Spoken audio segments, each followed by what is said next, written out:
我是豪门真千金，被接回家不久，爸爸死了。爸爸死后留下巨额债务，妈妈和贾千金喝农药殉情了。所有亲戚都夸妈妈和贾千金有情有义，说我是个冷漠自私的白眼狼。我被迫放弃高考，辍学替父母偿还遗留下来的债务。后来我为了还债北上打工，却意外地看到原本早该死透了的爸妈和贾千金正笑意盈盈地坐在高级餐厅里吃饭。原来他们通过假死将巨额债务丢给了才18岁的我，却带着贾千金过上了好日子。我不可置信地冲上前找他们讨要说法，在争执中却被无情地从10楼推下。再睁眼，我回到了妈妈和贾千金殉情的那天。我将手中的敌敌畏递给他们，喝这个吧，浓度高，死得快。嘈杂的哭悲声迫使我不得不睁开眼睛观察周围，从10楼坠落的恐惧和疼痛还隐隐未消失。灵堂外，妈妈和赵如锦匍匐长跪，像是天塌了一般放声痛哭着。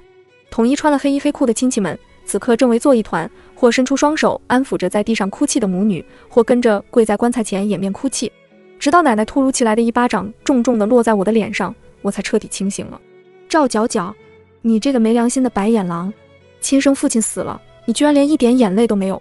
看着面前的老妇人沟壑交错的脸和充满恨意的眼睛，我忍不住身上一寸一寸的发冷。我居然重生了，还重生在了这个节骨点。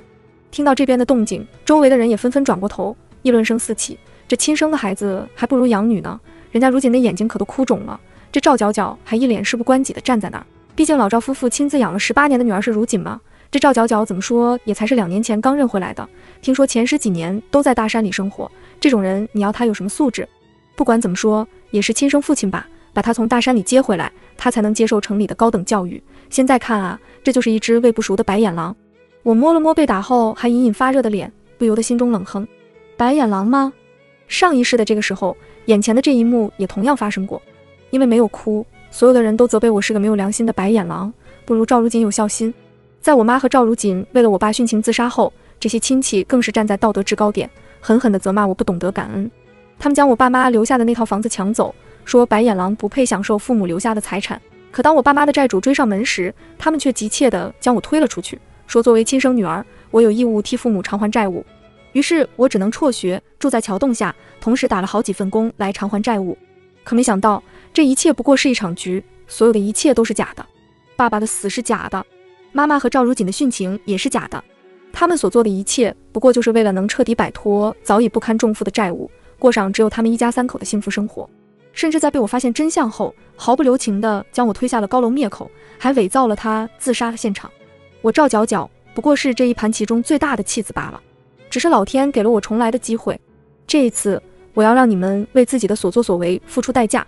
看着眼前一张张扭曲的、充分嫌恶的脸，我依旧一句话也没说，只表情平静地走进了那间放了我爸水晶棺材的房间，掀开棺材板，用手探了探里面的温度。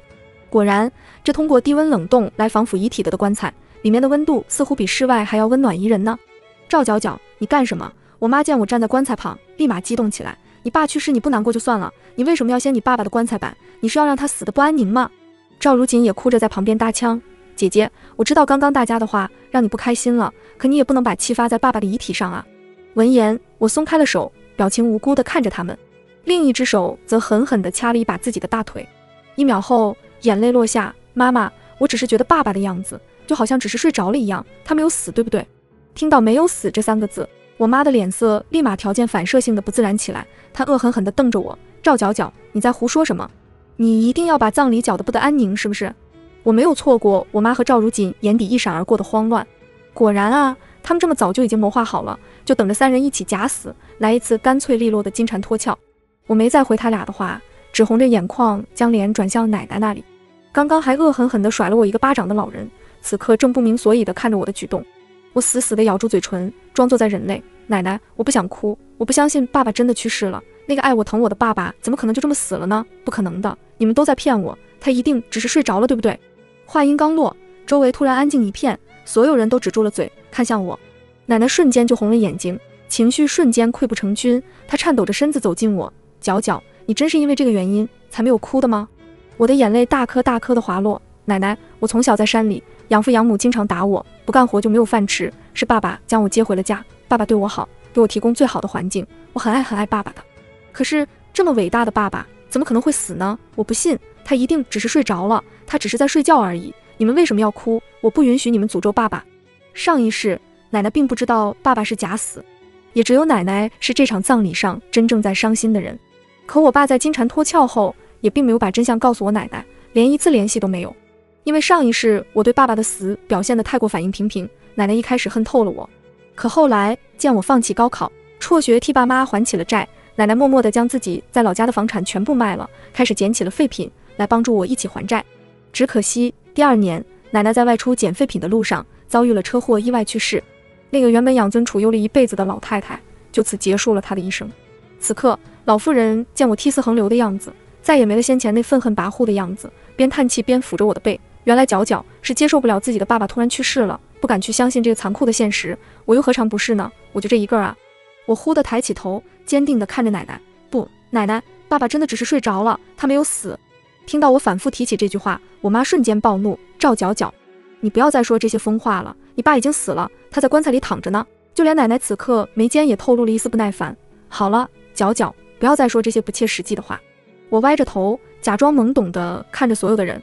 可是爸爸已经去世3天了，棺材里居然没有打开防腐的低温开关。这么热的天气，我们老师上课说过，遗体24小时就会发臭了。可是爸爸还面色祥和地躺在棺材里，那他一定是在睡觉呀。闻言，四周瞬间轰然一片。奶奶猛地抓住我的手：你说什么？你说的是真的吗？说完就要冲上前去棺材边查看。我妈和赵如锦赶紧挡在了棺材前，满脸写着慌乱。怎么可能呢？老赵都死了3天了，要是没开低温开关，尸体早臭了，肯定是这臭丫头看错了。这时，身后一直没怎么说话的一个亲戚突然开口：可是我看这棺材底部的指示灯确实没亮啊，这绝对没有开低温冷冻。难道我儿真没死？奶奶眼睛里瞬间泛起了亮光，猛地拨开了挡在身前的我妈和赵如锦，冲到了棺材前，将手探进棺材室温。她激动地大喊：空气是热的，我儿没死，我儿没死！救护车，救护车在哪儿？快把我儿送进医院！周围的惊叹声一片。老赵真没死！天哪，这么久尸体没低温保存，还没臭，那肯定还没死。够了！我妈大喊一声，将包里的死亡证明拿出来，放到大家面前。医院已经证明了老赵脑死亡了，哪有什么起死回生？棺材的低温冷冻按钮肯定是刚刚大家上香的时候不小心碰掉了罢了。不信你们叫叫他，看他有没有反应。我和老赵都20多年夫妻了，会拿这个事情开玩笑吗？闻言，奶奶立马冲到棺材前，冲着里面边哭边喊我爸的名字。周围的亲戚也纷纷上前叫喊。几分钟后，我爸依旧是没反应。眼见叫不醒他，有人掀开了棺材内盖着的白布，我爸骇人的样子瞬间吓了众人一跳。惨白泛青的脸已经变得干瘪乌黑的嘴唇。妈呀，这么副样子，必定是死了无疑了。这还有什么好怀疑的？人肯定已经死了。我站在旁边，远远地望着我爸的样子，只一眼便瞧出了他脸上最白色号粉底液和黑色眼影的痕迹。我妈微不可察地松了口气，转而怒瞪着我：臭丫头，要你在这胡说八道，害得你爸死了都不得安宁。奶奶捂着胸口踉跄了几步，巨大的惊喜落了空，浑身像是泄了力般，边抹眼泪边走到了一旁。我紧紧咬着嘴唇，痛苦地抓着头发：爸爸真的去世了吗？我真的没有爸爸了。说罢，不顾众人的反应，冲到了棺材前，将棺材板严丝合缝地盖上后，按下了冷冻防腐的开关键。爸爸真的死了，我们得保护好他的遗体，不能让他变臭变烂。眼看着棺材里的温度瞬间降低，我微不可察地勾了勾唇角。既然你们真的想死，我当然要给你们最大的助力。我妈怔愣片刻，眼神闪过一丝紧张，似乎想开口阻止我，瞄了一眼周围，又只能息鼓作罢，顿时急得在原地叩首。赵如锦若有似无地瞪了我一眼，而后趴在我妈耳边说了几句什么。我妈的脸色瞬间又放松了下来，看来他们已经迫不及待又实施计划了。明天是我爸火化的日子，上一世就是在这一晚，我妈和赵如锦伤心欲绝，当着众多亲戚的面纷纷喝药殉情了。两人的遗体也在第2天和我爸的一起火化了。虽然不知道他们是如何在火化炉里面脱身的，但我敢肯定他们就是在这个时间点实现了金蝉脱壳。所以即使我现在打开了我爸棺材上的低温防腐开关，他们也并没有特别在意，因为他们马上就可以逃出升天了。果然，我妈和赵如锦又趴在地上痛哭了几十分钟后，我妈突然从包里掏出2瓶农药。老赵啊，你死了我也不想活了，我要跟着你一起去。赵如锦也眼神坚定地拿过其中1瓶药。爸爸妈妈，要不是你们养我18年，就不会有现在的我，你们不在了，我也不再苟活于这个世界上。众人大吃一惊，纷纷冲上前劝说阻拦。2人却异常坚定，不管谁来说都不好使，拧开了瓶盖就要往嘴里倒。等等，我突然打断了他们。我妈停下了动作，眼里的不耐烦愈发明显。角角，你就好好的替爸爸妈妈活着吧，妈妈要随爸爸去了。您等一下，先别急。我看了眼手机屏幕，而后往门外走去。我拿个外卖。此话一出，周围瞬间哗然。我妈和赵如锦愣在了原地，看向我的眼神里又是疑惑又是恼怒，似乎是对我打断他们的行为很是烦躁，但又想弄清楚我到底想干什么，以免有后顾之忧。围在一旁的亲戚看向我的眼神里也充满了不赞同，七嘴八舌了起来。你妈和你妹妹都要死了，你不拦着就算了，你还有心情吃外卖？你是人吗你？我看他刚刚就是装的，他哪里会真的舍不得他爸爸呀？就是个白眼狼，没良心。耳边这些杂碎的声音我充耳不闻。从外卖员手机接过袋子，我从里面掏出一瓶500 ml 的敌敌畏，十分贴心地递给了我妈和赵如锦。喝这个吧，浓度高，死得快，我特意给你们点的外卖。众人表情骤变，震惊地盯着我，连刚刚一直嗡嗡着的闲言碎语也没了。我妈脸色更是黑得难看，她慌张地转了转眼珠子。赵角角，你这是在盼着我死吗？我笑着摇头，怎么会呢，妈妈，我只是在为你们和爸爸之间这么真挚的感情而感动。你们这么爱爸爸，连死都要在一起，我当然要支持你们啊。我把手中敌敌畏的瓶盖拧开，递到他嘴边。这个浓度高，去得快，你们可以更快地下去见到爸爸，何乐而不为呢？我妈被我堵得一句话都说不出，整个人尬在了原地。赵如锦把我妈拉到身后，抬眼看着我，姐姐，可是刚刚听你和奶奶说的那番话，你对爸爸的感情不比我们少啊，那你特意偷偷点外卖送过来的药，怎么是给我和妈妈，不是给自己呢？你不是不相信爸爸去世了，舍不得爸爸吗？她刻意凑近了一点，姐姐，你是不是故意装作很爱爸爸的样子，但是很怕死呀？也能理解，毕竟你不是爸爸从小养到大的女儿。她这话一出，周围的好几个亲戚都赞同地点了点头。就是啊，连养女都愿意追随着老赵去，自己的亲生女儿反而贪生怕死呢。买了农药，结果是给自己的亲妈和妹妹准备的。我看她早就盼着这一天了，就等着独自一人继承老赵家产呢。谁说我怕死了？我突然大声地喊了一句。说完，我将我手中的敌敌畏塞进了我的妈的手里，又将我妈和赵如锦手里原本给他们自己准备的农药全部抢了过来，而后当着所有人的面咕噜咕噜把所有的农药全部喝了下去。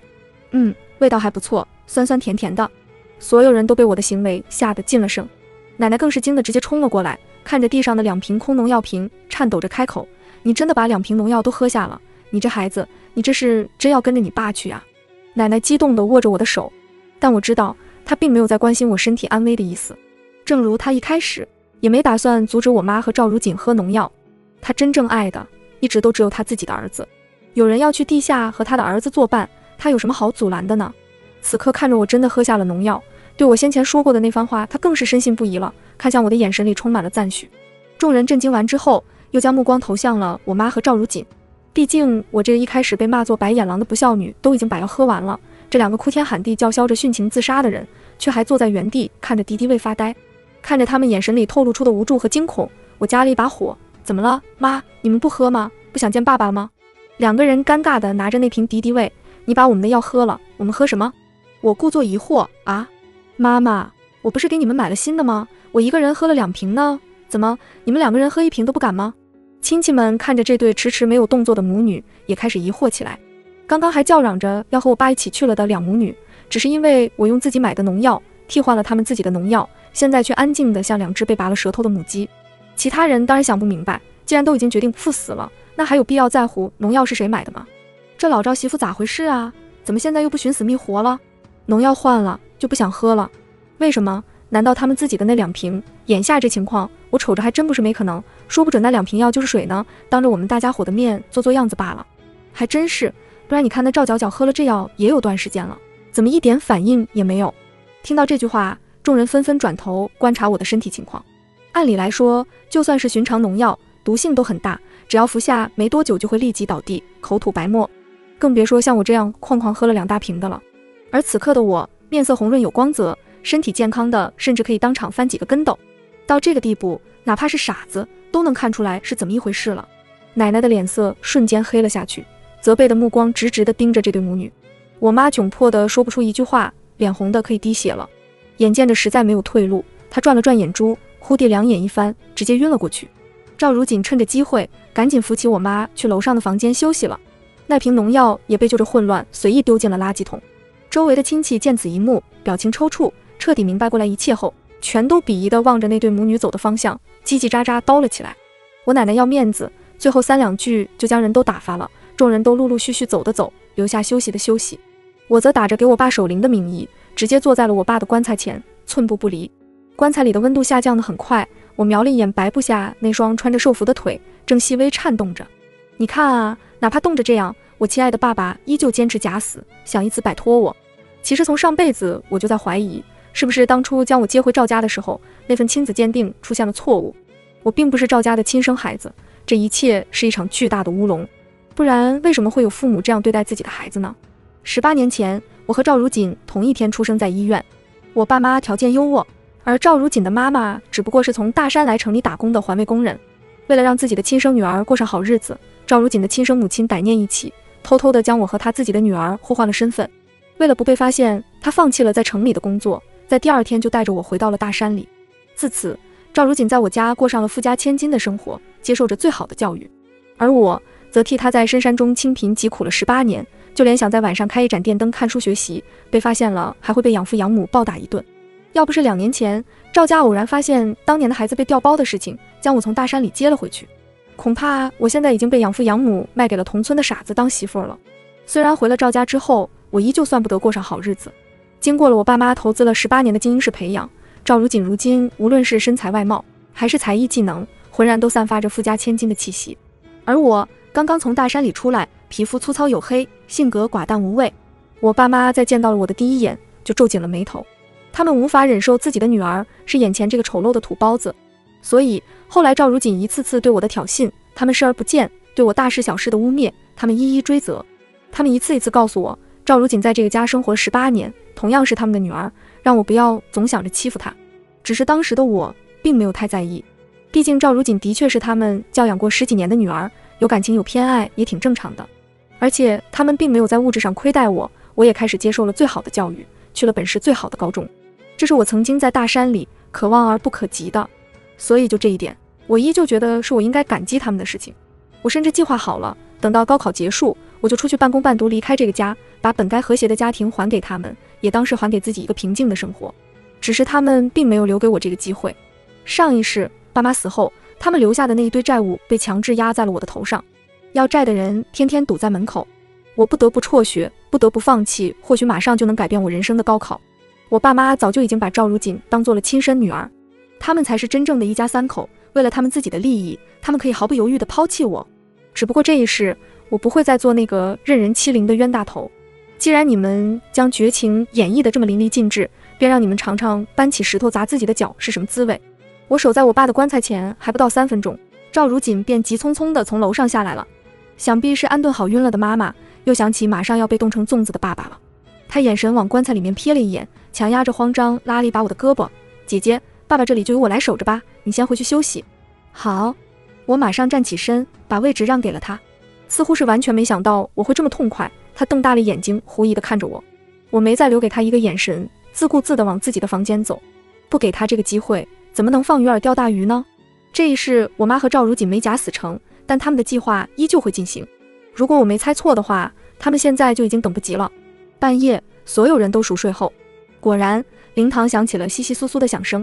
我站在窗帘后，面无表情地看着我爸在我妈的搀扶下慢慢地从棺材里爬出来，看着他们3人此刻紧紧地相拥在一起，我胃里一阵翻涌。1秒后，我仰天大喊：闹鬼了！灵堂里的3人都是一惊。很快，各个房间里的人都揉着眼睛，陆陆续续走出来。见到灵堂里的人后，通通吓了一大跳，有的甚至吓得瘫在了地上，屁滚尿流地爬回了房间。这真的闹鬼了！妈呀，楼下那个人可不就是老赵吗？老赵从棺材里面爬出来了。只有我奶奶眼睛瞬间亮起了光，风一般的冲向灵堂。她使劲地抓住我爸，伸出手用力抚摸着他的脸颊。是温的，是温的，我儿还活着，我儿没死。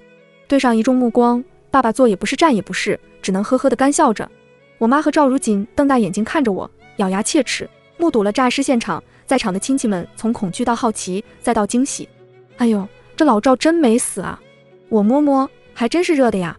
老赵，你究竟是根本没死，还是死了之后又复活了呀？我也故作惊讶了一会儿，等大家新鲜劲儿都过了后，毫不客气地走到我妈面前质问道：妈妈，你白天不还信誓旦旦的拿出爸爸的死亡证明说爸爸死了吗？那你刚刚背着大家偷偷来这里，又偷偷和突然复活的爸爸抱在一起。听到我这么说，周围其他人也反应过来，白天确实是我妈拿出死亡证明，强行说服大家相信我爸已经死了。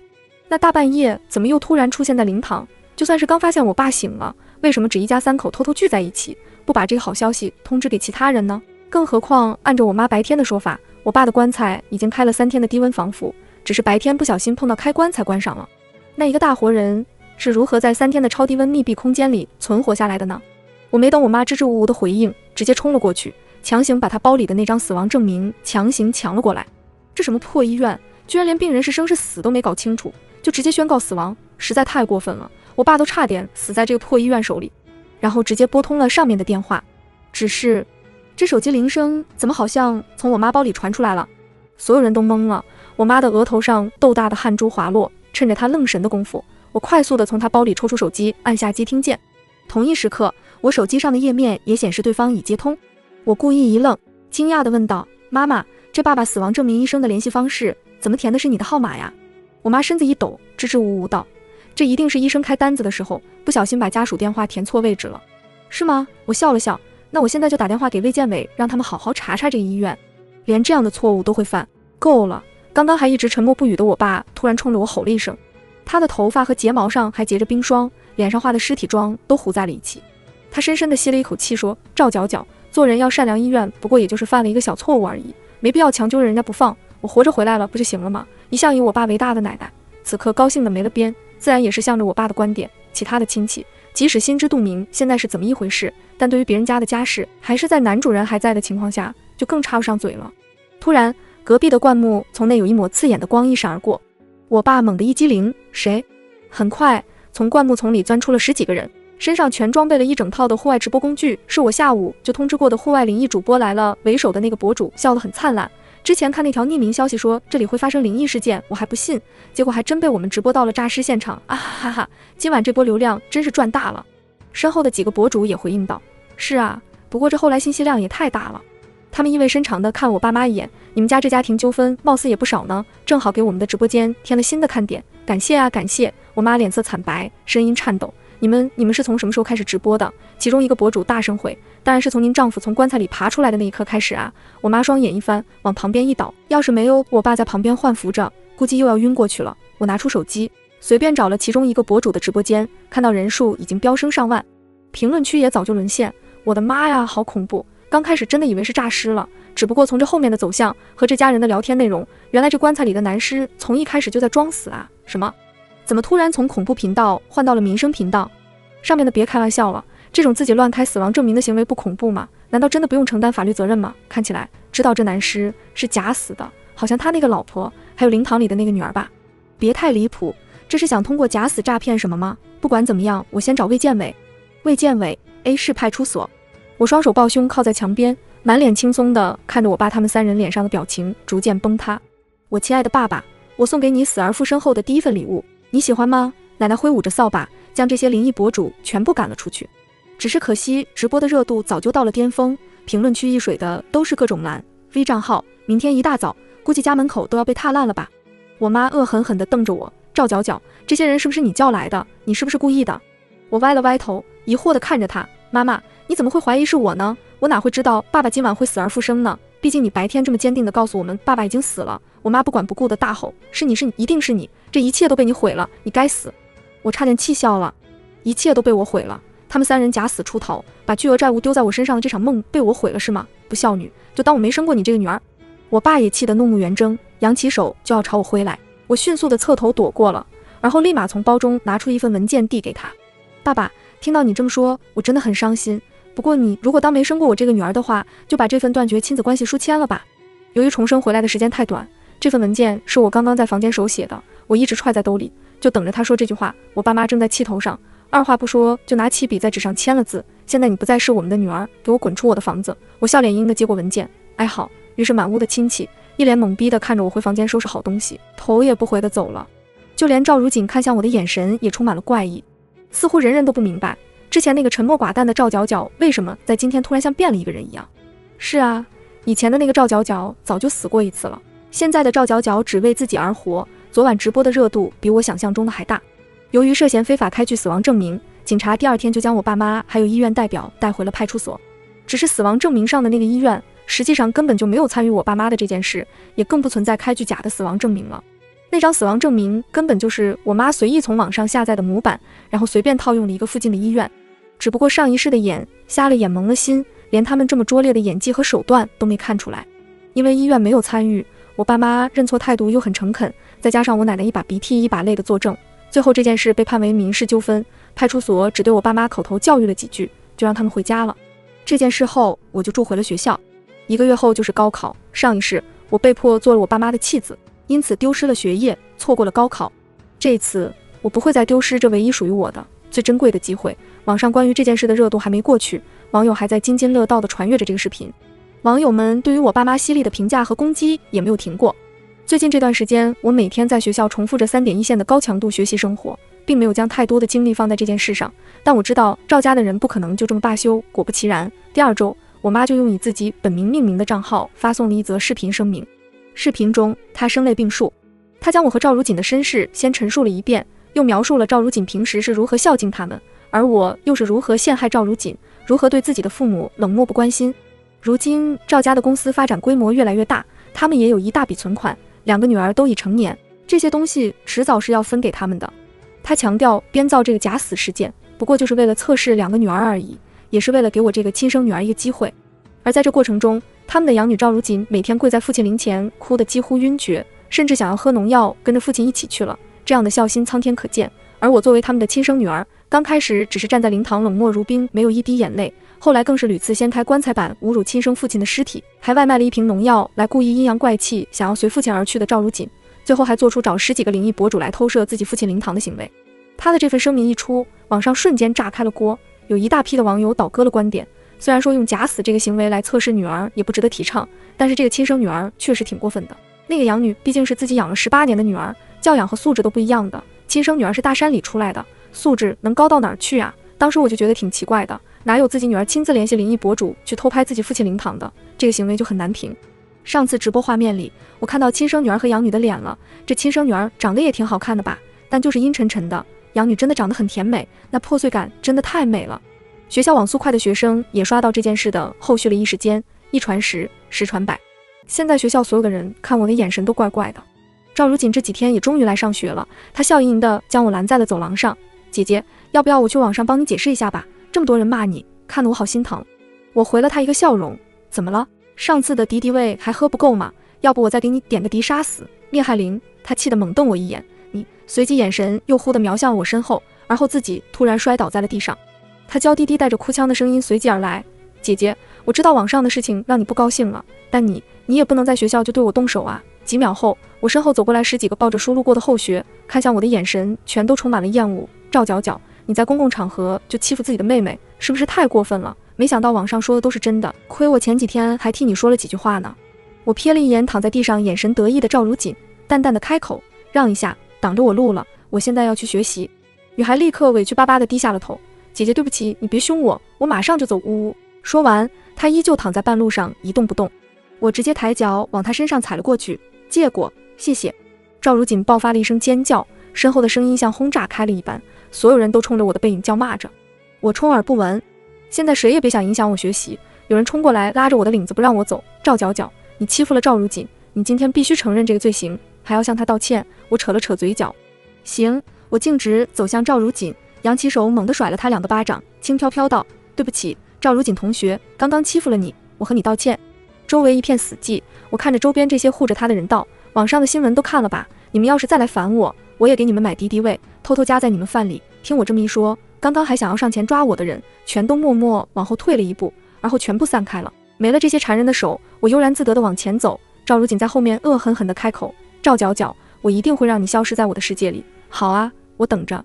几天后，4模考试终于结束，我收起笔，这笔账现在就让我好好和你们算算吧。我也用自己的本名注册了一个账号，直接转发了我妈的微博。啊，这赵夫人说的这些话和爸爸的假死一样假吗？和你和妹妹喝的假农药一样假吗？然后我不紧不慢地上传了几份文件和视频。第一份文件是关于赵氏集团早就濒临破产的证明，第二份则是关于我爸妈欠下的巨额债款证明第3份，陈列着赵氏集团这历年来数不清的违纪违法行为，桩桩都够我爸妈把牢底坐穿。这几份文件都白纸黑字红印，几乎都是实打实的证据。上一世我被债主逼着追债，追了那么多年，赵家干过的事情我早就从他们口中得知了，所以这一次我凭着上一世的记忆联系了我爸妈的债主，早早地收集了赵氏欠下巨款和濒临破产的证明。至于他们犯下的这些罪证，我也一一陈列出来，有些并没有找到实质的证据，但只要我指出来了，公安就会去查。那么赵氏就不可能再躲掉，视频的内容就更简单了。我早在重生回来的第1天，就将家中的监控主控手机从我爸的转移到我的手机上，再顺便将监控的内屏设置单向黑屏，这样我爸妈去检查的时候也只会以为是监控坏了，我也就正大光明的拿到这些监控视频。除了那天灵堂白天发生的所有事，还有我走后3人在房间里密谋怎么把锅扣在我头上所有的监控视频，我都全部整理一起发布出去。发出去没多久就被推上了热搜，网上瞬间炸了锅，热度很快就超过了上一次我妈发声明的时候。这件事还有后续 ，Oh my god， 这赵氏欠了这么多钱，公司都要破产了，前几天还好意思说是想把财产继承给2个女儿，才用假死来测试。我看这分明是想用假死来甩锅呢。看这个监控视频里面妈妈和养女要喝的那个农药，最后被亲生女儿一口气全喝了，结果一点事都没有，这不是假农药吗？故意在内装呢？不，我觉得还有一个可能，就是这个妈妈和养女想喝了假农药，假装自杀，3个人全都假死，然后把玩一个金蝉脱壳，把这么多的债务全部压在亲生女儿头上。我靠，楼上你别吓人好吗？世界上真的会有这么恐怖的父母吗？警察的动作很快，我这篇声明刚发出去半天，警车就已经开到学校门口。我站在走廊上，看着满眼愤恨的赵如锦被押着走向警车，想必我爸妈也早就在派出所里等着接受调查了吧。本来警察也要将我带去警局一同审问，毕竟我作为赵氏夫妇的亲生女儿，赵氏集团出的事也会间接影响到我。我直接将那份我爸妈都签过字的断绝亲子关系协议交给了警察。不好意思啊，警察叔叔，这2个人现在真和我一点关系都没有。眼看着他们马上要上警车，我将手做喇叭状放在嘴边，冲楼下的赵如锦喊：不好意思啊，妹妹，你上次说一定会让我消失在你的世界，现在是你要消失在我的世界了哦。赵如锦转头，双眼通红地盯着我，很快就被塞进了警车。我爸妈的罪证早已板上钉钉，公安找到所有证据也不过是时间长短的问题。他们通过非法敛收的钱，用来给赵如锦提供了这么多年的附加精英式教育，所以赵如锦即使从小到大接受的都是最好的资源，她依旧成了一个恶毒自私又凉薄的人。这一刻，我甚至庆幸当初留在我爸妈身边的人不是我。高考的日子如期而至，当我在最后一门课的试卷上写下最后一个答案，我爸妈也被判了刑，正式淫荡入狱，而赵如锦则被送返了大山，回到了他亲生父母家。听说第2个月就被强行和村里的那个傻子定了亲，而奶奶又卖掉了自己老家的所有房产，一边捡废品边给我爸还债。这一辈子他依旧只为了他的儿子而活。我不会再去插手这件事，虽然奶奶只是因为太爱自己的儿子，但是她在爱儿子的过程中，将其他人的利益和生命，甚至是自己的利益和生命，都视作一文不值。这样的女人，可怜、可悲，也可恨。暑假过了一半后，我收到了来自清北大学的录取通知书，同时还申请到了全额奖学金。在入学前，我去了一趟监狱，但只单独见了我妈一人。我拿去一张照片给她看，这是谁你认识吗？她只瞥了一眼，就哼道：不就是你那个大山里的养母吗？我又递给她一张旧照片，是一张年轻男人和女人的合照，男人穿着西装直挺挺地站着，女人梳着麻花辫，小鸟依人地抱着他的胳膊。女人是年轻时候的养母，而男人……我妈瞳孔目的放大，突然像是发疯了般尖叫了起来。所以妈妈，现在你知道为什么我爸会从一开始就这么护着赵如锦了吗？全文完。